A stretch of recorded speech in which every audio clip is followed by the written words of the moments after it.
to the Buy Box Bandits podcast.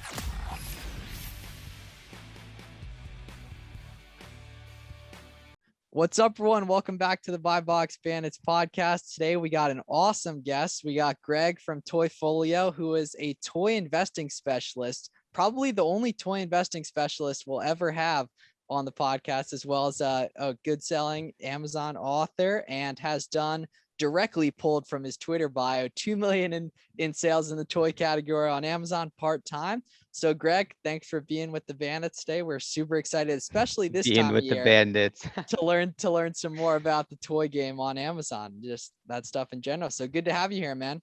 Thank you for having me. What's up, Greg? What's up, man? Fantastic. Yeah, that'll be good, especially this time of year with toys, Q4 and everything. This will be a very relevant episode. So do you want to take us back to who was Greg before the Toyfolio?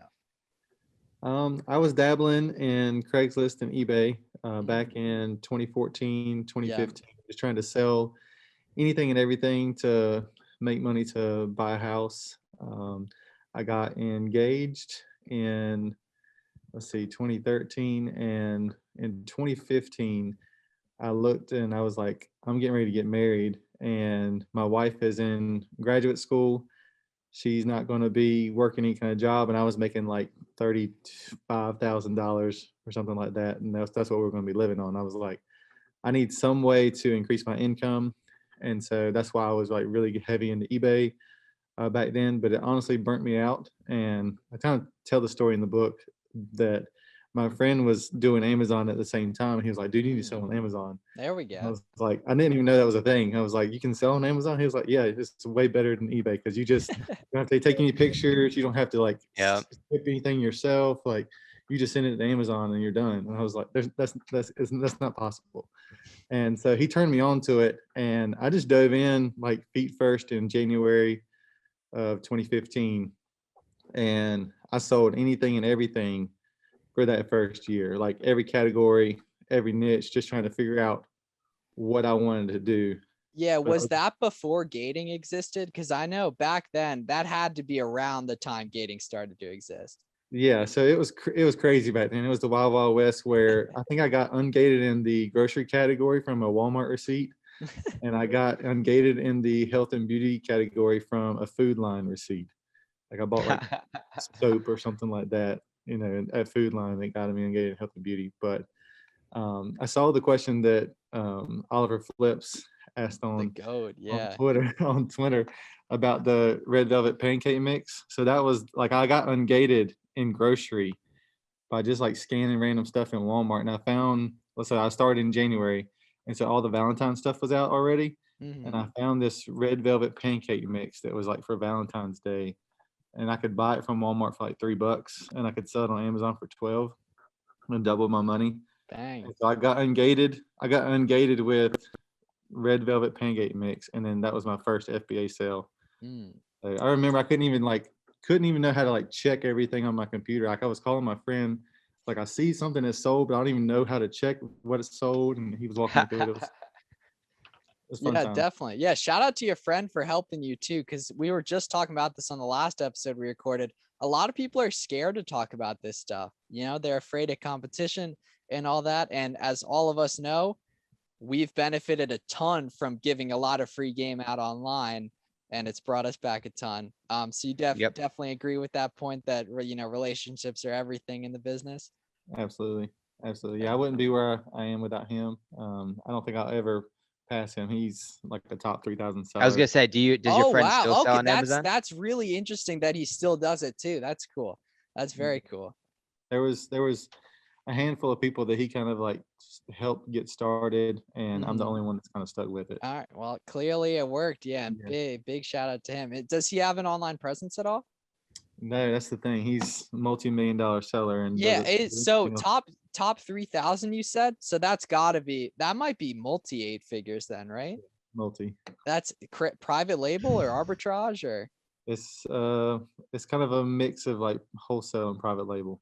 Okay, interesting. Yeah, that's cool. Yeah, hopefully we'll have some of the bigger social media brands that do that to like Amazon Lit, those kind of guys. That'll be amazing. But that's really interesting, serious stuff. And it shows that, you know, you can make as much money on Amazon as you want. You know what I mean? Like you've, like we said, part-time done multiple million, which I'm sure has brought back, you know, probably like $500,000 profit, if not more, give or take less there. But that's significant money over just, you know, 6 years. Like you said, you've been doing it, which is very cool.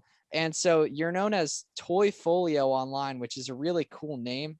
Just putting that out there as well. But do you want to talk about what you have going on with all the toy buy and holds, all that kind of stuff? Yeah, so I'll actually tell you the origin story of the name too. There's a couple guys that have been in the Amazon space for a long time. Like I said, if you come run across names of Lance Wolf, he's actually in your neighborhood. He lives up in Philadelphia too. Really? Okay. Oh, wow. He's been an Amazon seller for like 13 years. Wow. Wow. And so I was on a webinar with him and I was kind of going over all the toy stuff. And I was like showing Keepa Charts and how like toys just, you know, exponentially grow over time. And, you know, just kind of explaining my strategy to part of his audience. And after the webinar was over, he called me and he was just pumped up because, you know, we had done great on the webinar. We had people sign up for all this kind of stuff and everything. And he was like, dude, like the way you explain it, he says, you know, it's not like stocks. You have like a toy folio of like just toys and like you make all this. Oh. And I was like, can I use that name? And he was like, go for it, man. Go for it. And I was like, that's it. And so that's the And then you went and checked and it was available and you were like, sign me up. birth of the name. That's the birth of the book. I was like, I'm going to put this in a book. Yeah. So so you also have a book. It's called it's like Toyfolio, how to invest in stocks or in toys like the stock market, something like that. Yeah, everyone should go check that out as well. But give us the top line overview of what that actually looks like. How do you know what's good? Why toys are a good category for this kind of thing specifically, all that. Kind of goes back to that first year I was doing Amazon, where in 2015 I was selling in any and every category that could possibly make $1. Like I said, if I found something with profit, I sold it. And I kind of had this epiphany that first Q4 in 2015 because I sold out of all of my toys super fast. And then I watched them like just climb in price after I sold them. I was like, I sold way too early. You know, these things have gone up, you know, another, you know, some of them doubled, tripled, you know, past what I sold them for. And I really started studying the Keepa charts. I was like, how in the world do these people know that these are going to do this? One. And, you know, it just kind of hit me that a lot of the toys that I was selling that year, you couldn't find in stores anymore. Like, it was one of those things where like I sold out too quick. And I had a problem because I couldn't find any more of them. I was like, how do I find any more? And you couldn't because they didn't exist anymore. Yeah, they're cyclical. So the following year, I was like, I'm going to be prepared. I'm going to find toys and have them ready in Q4 and then just exploit the market in Q4 with toys that you can't find anymore. And so that's what I've been doing ever since. So that's the big, broad overview, is that I find discontinued toys or I buy toys at the end of their life. Yeah. And, you know, you go from there. Yep. Do a lot of toys have a predictable retirement date the way Legos kind of have a 2-season retirement date, I've noticed? Yeah, so it's a lot harder to gauge for toys outside of Lego because you know, Lego has that nice, you go on their website and it'll say like it even says retiring soon. They make it easy for us. Yeah, a nice print that is retired. But a lot of it, I just go off the season cycles. So Walmart and Target, they have a clearance event in toys twice a year. Yeah. Big ones and then sometimes smaller ones. So January and July, August. Yeah, every now and then you'll throw in like a spring one in April and then like a fall one in October. It didn't really happen this past year because I think there's some issues with supply chain. And just right. They didn't really get rid of a lot of inventory. But back before COVID and stores were stocked full of stuff, you could see smaller clearance events in the spring and the fall. But so far, every year that I've been doing this, they've had a huge January and July clearance where they get rid of all these toys, and they don't have the shelf space for them. They're bringing in new. Okay. They're, That they're makes bringing sense. in, Yeah. yeah, they're bringing in new product lines. They're bringing in stuff for new movies, new series, all that kind of stuff. And they're the amount of toys that they can hold in their toy section is way smaller than Amazon's catalog. Right. That's a very good point. Yeah, that'd be if you haven't tweeted that exact quote, that'd be a good tweet. Definitely. Yeah. So I just tried to find toys where I've known I have this like uncanny ability where I can walk into a store and I can say that's been there for a year. Mhm. It's been there for 3 months. That came out last whatever. And so you kind of develop this eye over 7 years. Yep. That, of what's been there and what hasn't been there, and what's out of place and what's not out of place. And I can see the same thing online. Is the majority of your inventory purchased in store during those seasons, or is it online as well? So during those seasons, those windows of Right. opportunity to get that inventory in those clearance seasons, I'm hitting stores hard. Yeah. Yep. But outside of that, I'm doing a lot more OA than I ever have. That's good. Yeah.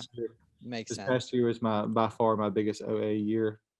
I had like over 100 packages under my driveway today. Beautiful. That's goals, man. You love to Yep. see that. It's a long day of like just unboxing stuff and Yeah. And so that stuff you're getting in now, that the majority of which you plan on selling next Q4, or you're going to keep an eye on some of it just to see the price action? Yeah, it's a mix. So some of it, very few of it, I will turn around quickly. Yeah. Most of it, I'm going to watch and see what happens in like the next three months or so. But some of it is already for next Q4. Like Yeah. I have tens of thousands of dollars in inventory that I don't plan to sell until next Q4 that I already have prepped, ready, in storage units, everything. How many storage units do you have? I have 5 plus my garage is my garage is Right. the resident storage unit. We all get included. So you do Yeah. everything out of your residence? Right now, yes. We're looking for land to build a warehouse. Oh, that'll be nice. to Yeah, build a yeah, warehouse. that'll be We're- cool because you're down there in North Carolina. You can probably get some decently priced there potentially. Yeah, we're looking, like I said, we're looking for a forever home with land so I can build something on it. If that doesn't happen, I'm looking at other places too, but I'm definitely at capacity as far as space. Hmm. Uh, And so for someone listening to this who might just let's say they look up a random Lego or some type of toy, they pull up the Keepa. What are the main indicators they should look at on whether that's potentially a good buying opportunity? Well, on Keepa, I like to tell people that the current price is irrelevant. It makes sense. You Yeah. need to look at the historical price because the current price can be very misleading in many cases where, it may show this is where I see a lot of new sellers get burned, honestly, is because in Q4, there's all this momentum behind things and you'll see spikes in the Keepa graph and Yep. people will go all in on something thinking that they're going to buy something for 30 and sell it at 90. And you may be able to catch that window of opportunity. Like that window of opportunity exists, quick flip it, buy it at 30 in store, sell it for 90, make a lot of money. But what happens, I see, is that historically that same item has only sold for 50 on, all Yeah. year long. And Yep. so the window of opportunity in Q4 closes, and then people have all this inventory they bought at 30 that now they have to break even on at 50. Because after the next couple of weeks, the price just comes back down and the market stabilizes out. Yeah. The demand So goes would down. one of your main strategies be looking for the areas where Amazon goes out of stock during Q4? Is that kind of your main bread and butter?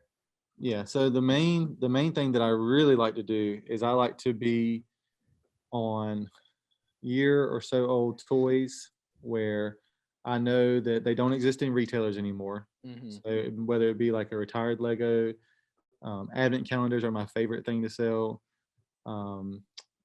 Just stuff that I know that has been on clearance in January or July that I know does not exist Yeah. in retailers more. Those are my favorite type of items to sell because a lot of times Amazon is not on them, Right. and most of the sellers have already sold out. But yes, if we go back to your question where you see spikes in the Keepa graph where Amazon goes Yep. out of stock in Q4, that's also part of my strategy because you can look at Keepa charts and see, okay, this toy spikes every December for this price. And like Yeah, some stuff it's it's just been been around for consistent. 4 or 5 years, so it's predictable. Yeah. It's a good So risk to take. yeah, so when you see charts like that, I'll take risk on that stuff all day long in Q4. Now, did you, obviously considering what we all experienced last Q4, looking back at last Q4, do you put as much weight into that cycle, obviously Amazon going in and out of stock, as you would previous Q4s? Or is that just the same? Yes and no, because Amazon's been going out of stock for years. Like Right. it happens every year. Like if you have a top 10,000, 20,000 ranked item, the likelihood of them going out of stock on it is very high. Right. Interesting. And so if you can, especially if it's a couple years old and you can look at previous years' history, Mm-hmm. that's where the gold is. Yeah, Yep. that makes And sense. obviously new to market stuff is gold too, because especially in times like this where supply chains are so unpredictable. If you have a brand new to market toy, then it can spike on Amazon and there's no supply out there on the market for for it to balance itself out. And so you can get windfalls with new to market items, but they're more risky. Uh-huh. And how do you decide how deep to go on stuff? And do you go super deep in some cases, like 100+ units of a specific ASIN? Oh yeah, I've got ASINs that I bought in the last few weeks where I'm like 400 or 500 deep. Okay, so yes, the answer definitely yes. Yeah, that's good Yeah. stuff. Yeah. So And that's all online purchasing?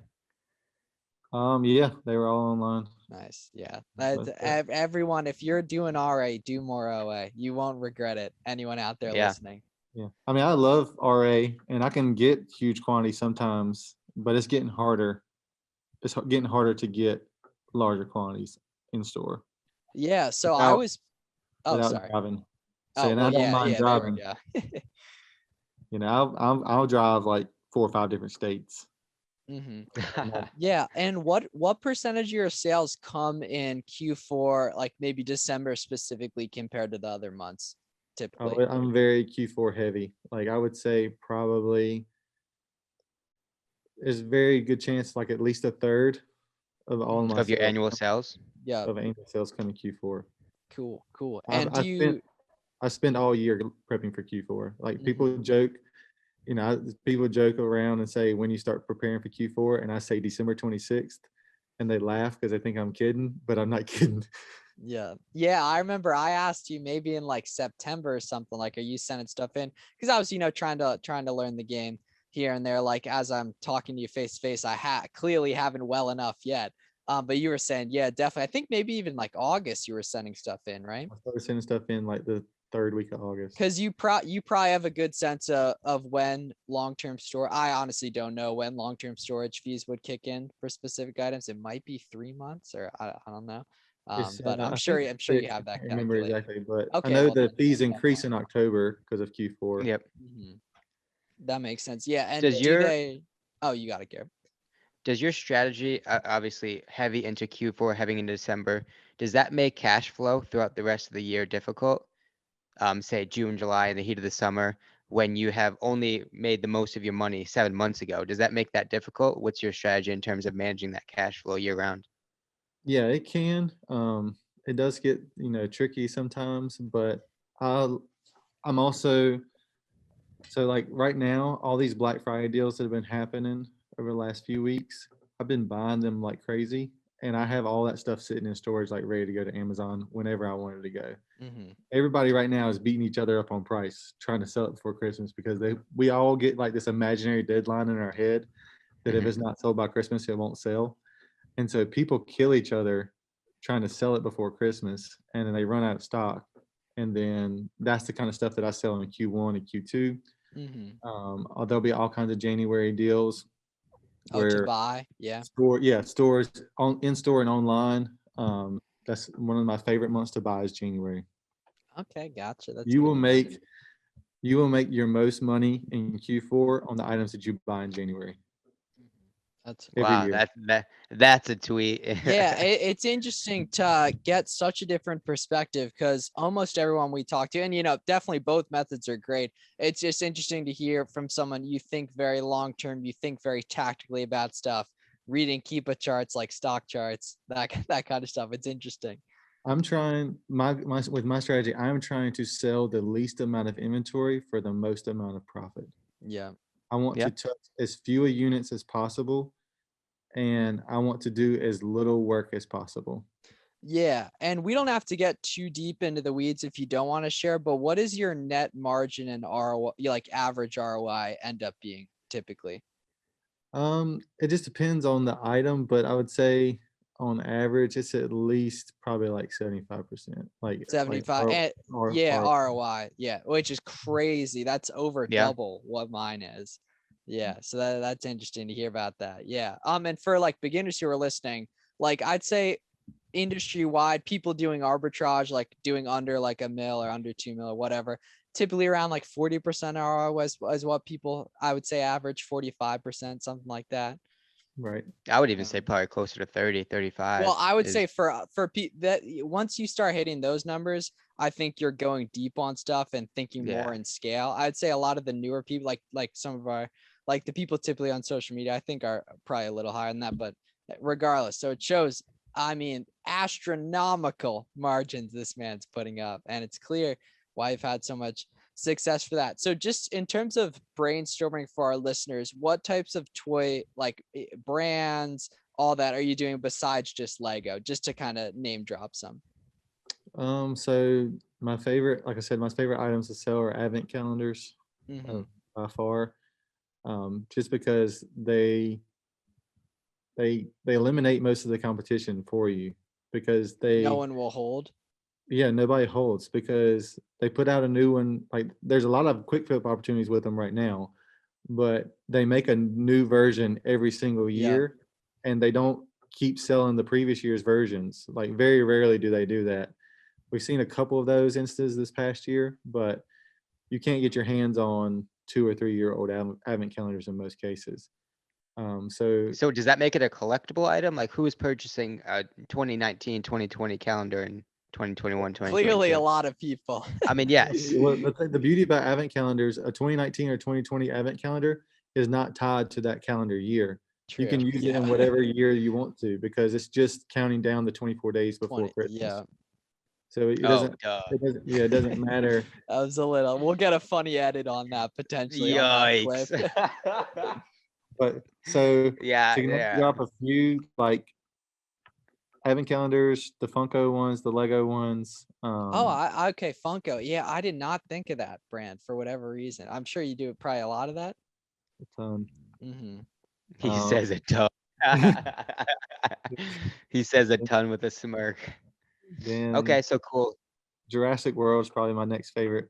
Really? Okay. And so how does that factor in? Because didn't that movie come out a few, or no, there's a bunch of Jurassic World There's a bunch of movies, right? Jurassic Worlds. Okay, so that makes sense that that they keep making new toys, and then it makes sense eventually those get retired whenever the next movie comes out or Go look at all some that. old Keepa charts on some of the like 2 year old Oh, Jurassic World Jurassic toys. World. Yeah, They, I'll have to get my studying in. And for everyone listening, do this as well because it's crazy the type of stuff we're just seeing from that ROI. It's clear. You do many puzzles? I don't do any puzzles. Yeah. Interesting. Yeah.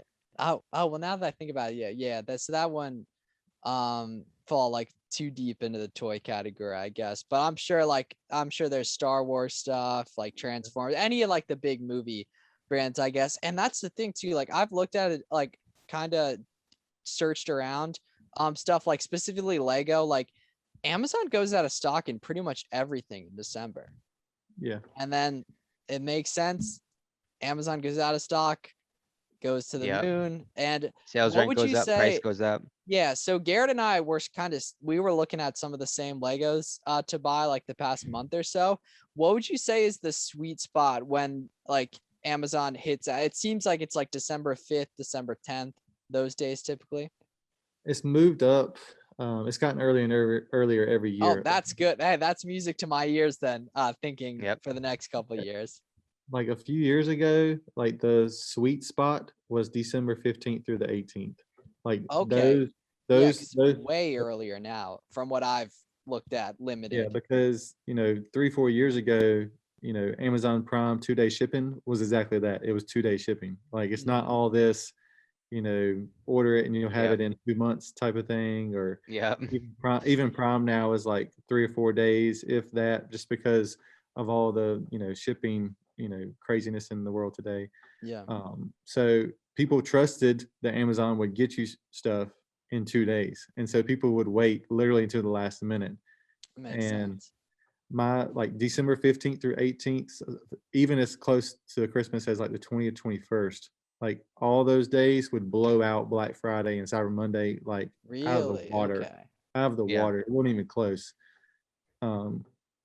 But it's moved up earlier and earlier every year over the last Because few years yeah, because of so I've been doing a little bit of Legos, like a couple hundred sets, and I'm getting like a few of my ASINs have started getting sales, and I hear you in my head like you're priced too low. I'm sure that's exactly what you're gonna say. If I'm getting sales now, I'm priced too low.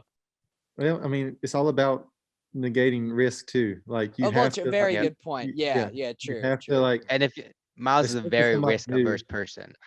Yeah. If you're, Yeah, so, especially if somebody's new listening, you have to lock in profits on, especially if it's a new set, like if it's a oh 2020 yeah, set, so lock in. using some of your teachings, I've been only buying stuff that's been around for a year or two already. So I'm not buying any blind data. But yeah, definitely because you're with a new set, obviously there's always a chance Amazon doesn't go out of stock, but you have that history if it's been around for a year that you can see that almost Yeah. everything did last year. Right. Yep. And you can set, without taking the risk of tying up the capital, you can set Keepa alerts to third party alerts to tell you. Oh, now okay. See, this is why we bring the experts on, man. Like people are not talking about that kind of stuff.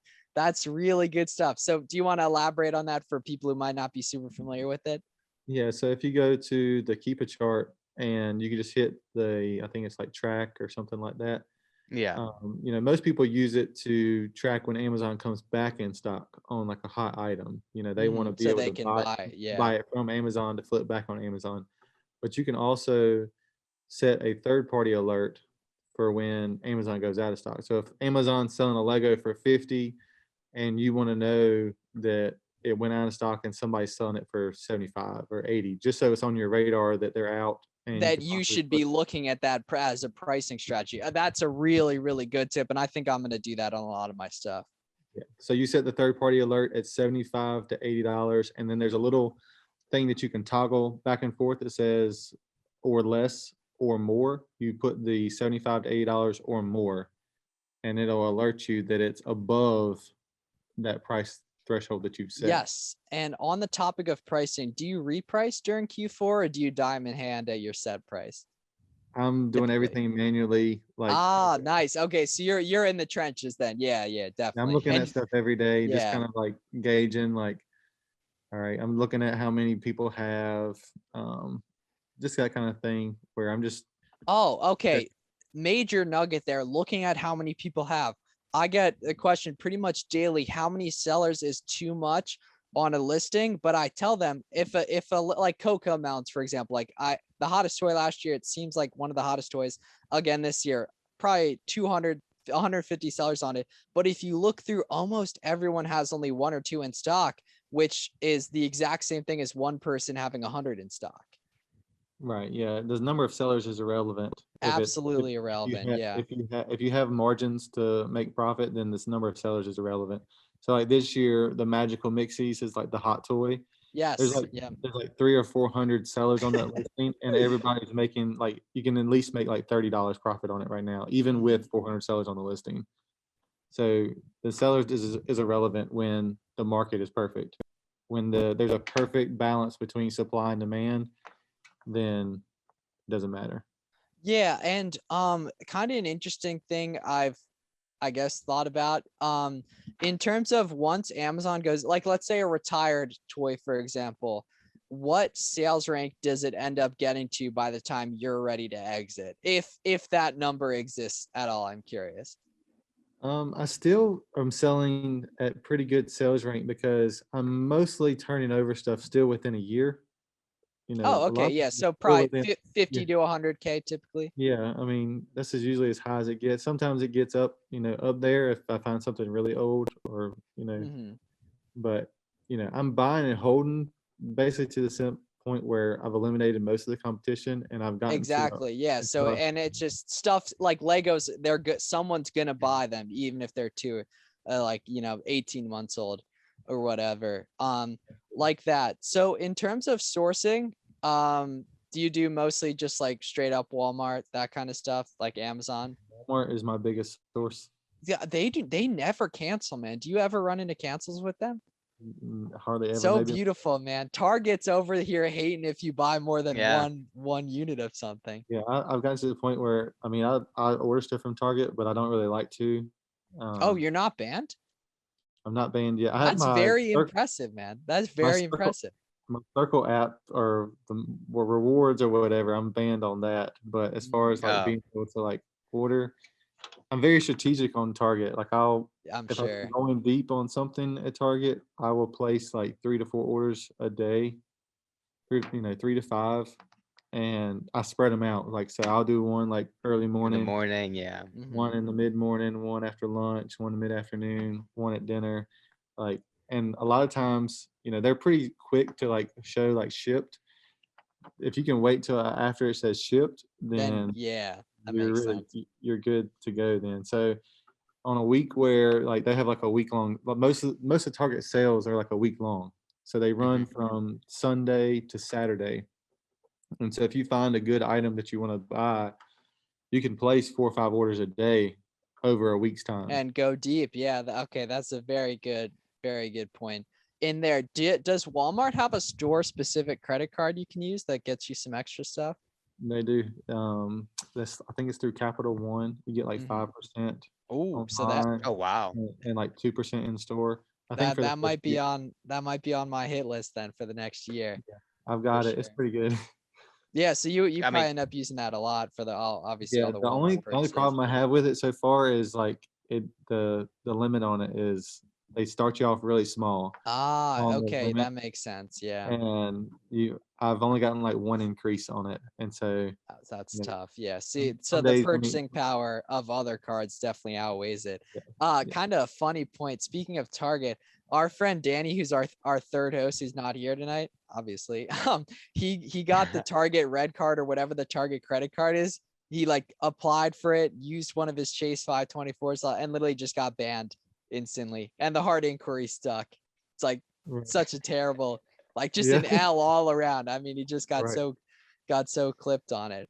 So in terms of your outlook on the toy investing market, do you see, because you've been around, 5+ years, that's longer than pretty much anyone in the Amazon space, at least that I know online. How has your outlook on it changed? Are you more bullish on toy investing? Just love to hear kind of some, I guess, some macro trends.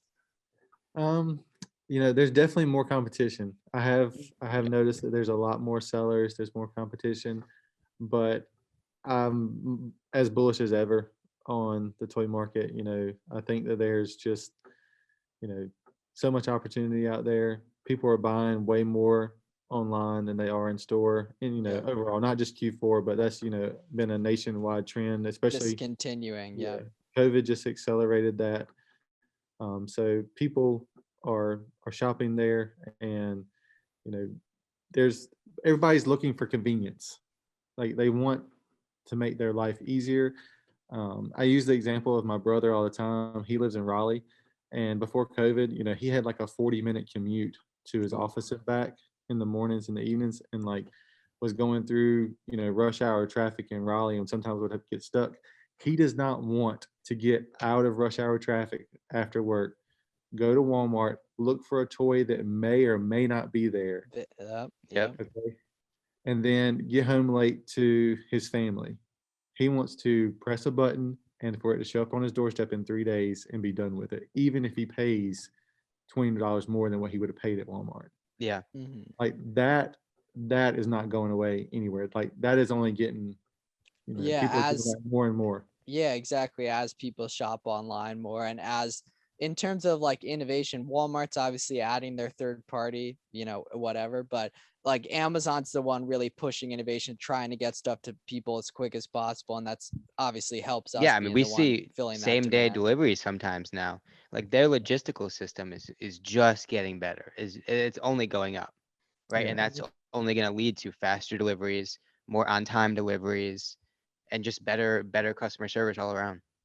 Yeah, I think, I've said, something about there being more competition. I think though at the same time, Amazon is making it harder for people to Yeah. join. Yeah, that. gradually, which Yeah. makes sense. They want serious people on there. They don't want, like time wasters, I guess you could say, that take up their data Yeah, they're doing space. like a Zoom interview Yeah, nowadays. that's way different than when I started. Yeah. Oh yeah, same.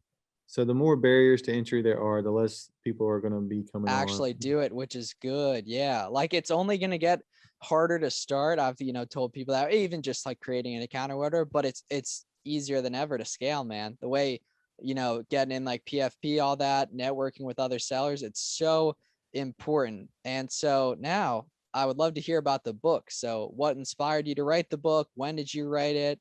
How did that all go down? Like, do you enjoy writing? I'd love to hear all about the book. Yeah. So I think it was in 2018 when I was telling you about the webinar that I did with my friend Lance. So and he's what year? Sorry. 2018. 2018. Okay, cool. That's when I was doing the webinars with my friend Lance, and that's when he called me that evening and was like, you have a toy folio instead of a portfolio, and I was like, I'm gonna use that name, and I'm just gonna put, just in general terms, like I didn't want anything super long. Like the book is less than 100 pages. It's just a Oh, broad. I might get through it tonight then. Yeah, it's a quick read. Like you can read it in like an hour or so, but it's just a broad overview of my strategy of what buy and hold is. So I wrote that in 2019. Over the course of that year, I released it. It's been out 2 years last month, so it's been on the market for 2 years. Really wasn't expecting to do a whole lot with it. It was more or less, I had people in Lance's audience that were asking me questions. Yeah. And I had a couple other Amazon friends that were asking me questions about it. And so it was just easier to kind of like put a broad overview over it. And then the people who wanted to know more could, reach out and For Yeah. sure. Yep. do that kind of And thing. we will have that plugged link below. Not an affiliate, but go buy it either way if you're listening to this. All right. So Greg, very active on Twitter, over 12,000 followers, which is cool. I tweeted that, that we were doing this, and we got some questions as well. So I'm looking through these. Okay. First one from Nick. Do you go after themed monopolies at all? Yes and no. I have sold some theme monopolies in the past. Mhm. One that just kind of comes off the top of my head. There was a Pokemon one a few years back that goes for insane money. Now, I don't have any currently that I'm holding. There are a couple of them that I think will do well over time. There's one Avengers one with like gold figures on Amazon right now. That's kind of old. If I had to put money on it, I would think that I would do well one day. I think some of the ones with the Mandalorian and Star Wars and stuff. That absolutely would make sense. I Yeah. think, they're going to do something one day, but as far as like buying them now and sticking them away, I don't want to tie up that kind of capital. That on makes them sense. now. And yeah, there's probably more predictable type of stuff that you've done very Yeah, similar yeah. items to in the Yeah, past. there's better items that I can put that kind of capital into. Gotcha. Yep. And so Ty Heels and Garrett Kissinger had very similar questions. Your criteria on what makes a toy a good long-term hold, and then what, once you have like a good item, what indicators do you have on whether you want to flip it short-term or hold it long-term? So I think it goes back to what we were talking about price earlier. Mhm. The current price versus the historical price. And so if I can get if I can source something where it's profitable at the historic price and not just the current price, that is when it's a good item to buy. And if I know that it's in short supply or going to be in short supply, Mhm. is whether I hold it or not. Yep. So with, especially on Brickseek, the most valuable thing on Brickseek that people don't realize are the pricing records. The pricing records show Okay. Here we go. pricing records show the nationwide supply levels of every store across the country. So if you see a pricing record on Walmart that shows that only like less than 20% of stores carry an item, you know, there goes your market right there. Like that's the potential size of the market that even could possibly come to Amazon. Yeah. Whereas some toys, you know, they'll have 90% of the stores have them. So that makes the difference on whether something is a quick flip or a hold. So if you see something that spikes on Amazon and there's a window of opportunity to make profit now, and you look on pricing records and you see that 90% of stores carry, 90% of Walmart stores carry them, then there's a ton of supply out there that a bunch of sellers could source really easily. And the market, that window of opportunity could be closed within a week. Yeah. But if Yeah. when you look and you see that only 20% carry them, then that's a different ball game. And that's where it That's gets game fun. on. Yeah, Yeah. that's where it gets fun, is because you Yeah. know that there's not a lot of supply out there for people to source. Yep. And Now, do you Brickseek, spend for time those, going to hunt those 20% products in Walmarts? Yeah, you go driving. Yeah, it just depends on the item, because I mean, sometimes like you see stuff on Brickseek and it was added months ago, and that's where people get. That's where yeah, I people bash. was Yeah, gonna people bash ask, yeah, how Brickseek. accurate is it? Yeah, people bash Brickseek because they're looking for stuff that doesn't exist there anymore. It shows up on the main page because it was popular and people click like and like That makes sense algorithmically, yeah. yeah. And so, but if you look at the timestamp of when it was added months ago. Like you're not going to find it anymore. Like it's gone. Most of the items where it says in stock on those items, they're either in the back or it was just kind of an inventory error. But if you're constantly like walking through a store and you know kind of what's in general is in stores, and then those clearance seasons hit, and you know they're marking those things down, that's when you have the highest likelihood of hitting it, and that is when I will spend time driving. Gotcha. Yep. And last question from Twitter from Liz. What's the first Lego set you ever sold? I Might cannot be a remember. hard one. Yeah, I don't remember the first Lego set because, like I said, that first year in 2015, I wasn't holding Legos yet. I was just quick flipping everything, and so I Yeah. know I quick flipped some Legos that were on clearance that year. But the first ones that I ever held were in 2016. I think it was 75094. He's got the skew on Yeah, deck. that's how we know it's legit, definitely. Yeah, so that one was like a Star Wars shuttle or something like that, and you could source it. I think the retail price was like 50. They had them on clearance that summer for like 25 or 30, That's and cool. I held them for that year, and I sold it like between 90 and 100. And today they go for like 300. And then there was another Star Wars one that I was sourcing for like 30 that same summer. I sold it as well for like 90 to 100, and it's closer to 400 now. I can't remember the number on that one. Yeah. Are there any other like Hall of Fame items from like, let's say 2-3 years ago? Obviously they wouldn't be relevant now, but people can go check like just to get a sense of the Keepa price action. Oh man, there's so many. I'm sure. Yeah. Yeah, I was selling this the movie Coco. Y'all remember that one? I don't think so. No. It's a Disney movie, Coco. It was like it was like a Hispanic, like Day of the Dead type theme, or whatever. There was a guitar that the main character played, and you could source the guitar at Toys R Us. Back in the day. Yeah, get it. Back in the Let's day. date it a little bit there.